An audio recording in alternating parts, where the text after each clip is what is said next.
I worked as a financial advisor for 6 years at Morgan Stanley and Etrade, and while I was there, I saw several major problems that cost clients thousands of dollars.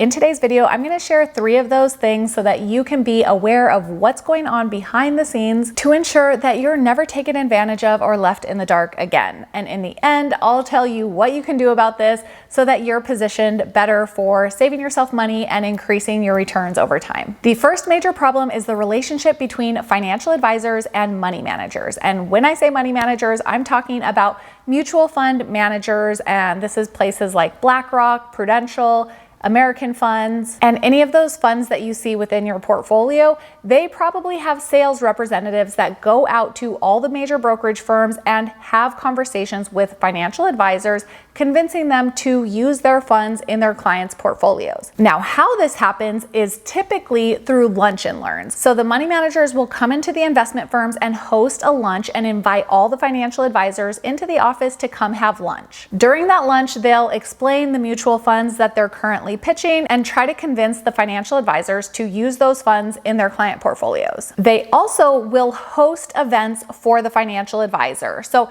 this allows the financial advisor to wine and dine their clients at the expense of the mutual fund manager. But of course, the fund company wants the financial advisor to use their investments for their clients. So it's one of those things that really creates a conflict of interest because the financial advisor wants to put on these bougie events for their clients and treat them to really nice experiences without having to pay for them. But the overarching problem here is that mutual funds don't typically outperform their representative index. And there's a high fee associated. So clients end up paying more money and getting worse performance than they could with a cheaper alternative. This is a huge conflict of interest because ultimately clients want to be in funds that offer good performance in their risk tolerance and pay the lowest fee possible. The second major problem is the fee structure that financial advisors typically have with their clients. So most often financial advisors will have an asset under management fee that ranges from 1 to 1.5% depending on how much you have invested with them. So for an example, if you have $100,000 invested and they charge 1%, you're paying $1,000 per year for them to manage your money. Now in the first year, it might be more than worth it because the financial advisor will ask you questions to really understand your situation. They're going to set you up in a portfolio that's appropriate for you risk-wise and to meet your long-term goals. If they're good, they'll do some planning for you, some retirement planning or long-term projections to make sure that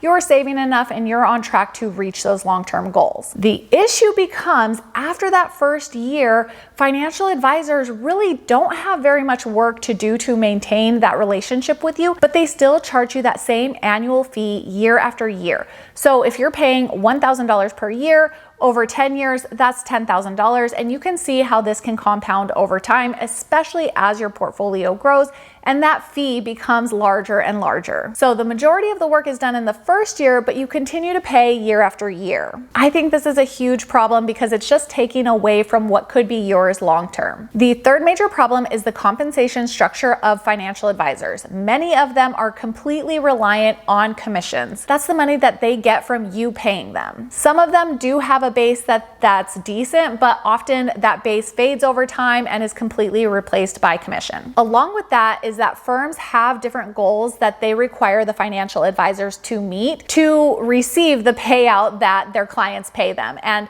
they'll get paid a different fee structure based on the level of assets that they bring in that quarter and so on. So it just creates this big problem where financial advisors end up spending the majority of their time trying to get new clients or convince their current clients to add more money into the account or go into higher fee programs or things like that. Over time, this means financial advisors have less and less time to spend with you because they're trying to get more clients. So what they do over time to communicate with their clients when they do have some time to do those quarterly calls is they'll sort their clients by highest value to lowest value, calling the clients that have the largest accounts with them first, because if those clients leave, that is going to dramatically affect their payout since they're primarily based on commission, along with assets that they bring in from the firm. If they lose assets, that negatively impacts how they're paid as well. So if they're sorting their clients by highest to lowest, over time, you're going to move further and further down on that list because financial advisors tend to get clients with more and more assets. And if you're not a multimillionaire,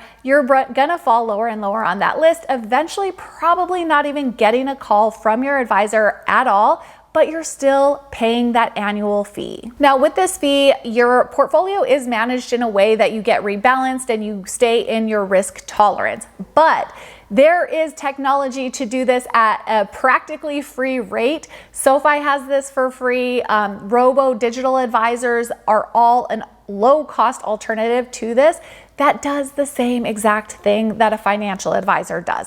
And I hear this from advisors all the time when they're talking to clients, and it's what I said when I worked for clients directly this way, is that, you know, you get that one-on-one touch point, you have more of a custom approach or experience, and it's a lot of it is BS. It's just they enter your information into the computer, send that off to the firm's money management team. That team spits back a proposal for your client, and then you deliver that to the client. You as the financial advisor deliver that to your client. Now, all the money is managed by this back of house team, and it's all done with the computer. It's not like financial advisors are sitting there analyzing things and making decisions based on what's going on.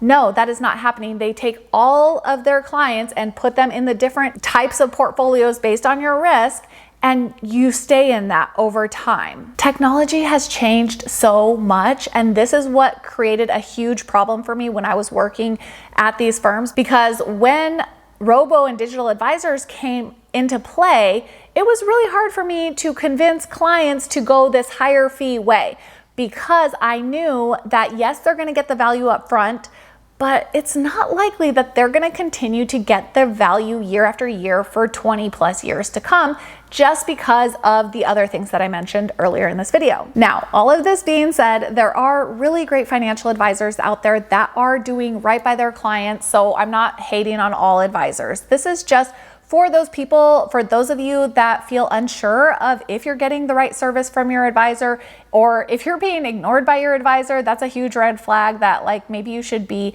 raising your hand and asking some questions or giving them a call. If you need help with that, I do meet one-on-one with clients. If you're looking for somebody, take a look at my services. I offer a 15-minute free consultation. I'd be happy to jump on a call with you to have you explain what's going on and just see if we would be a good fit to work together. I spend a lot of time reviewing clients' portfolios and explaining the fees that they're currently paying unknowingly. Take a look below. Thank you so much for watching, and I'll see you in the next one. Bye.